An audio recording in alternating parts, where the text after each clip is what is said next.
na may emergency tayo dito.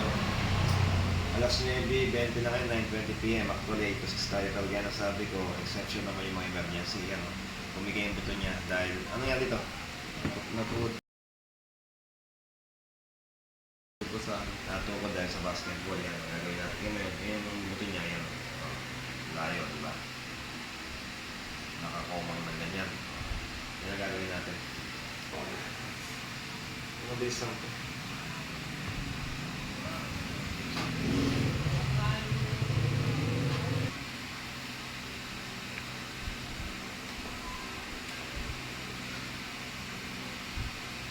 Ingat po na. Hindi lang ganyan. Ingat po ngayon. Ingat po. Ito ngayon. Ingat po ngayon.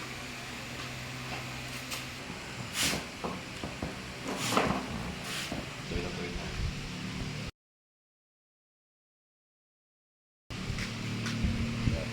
Yan, magana lang to.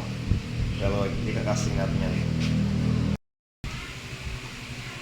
Ano guys, na-casting na natin siya. Nalagyan natin ng brace. Straight mo. Pasok ka mo. Pasok ka. Straight. Straight. Straight. Ayan guys, okay.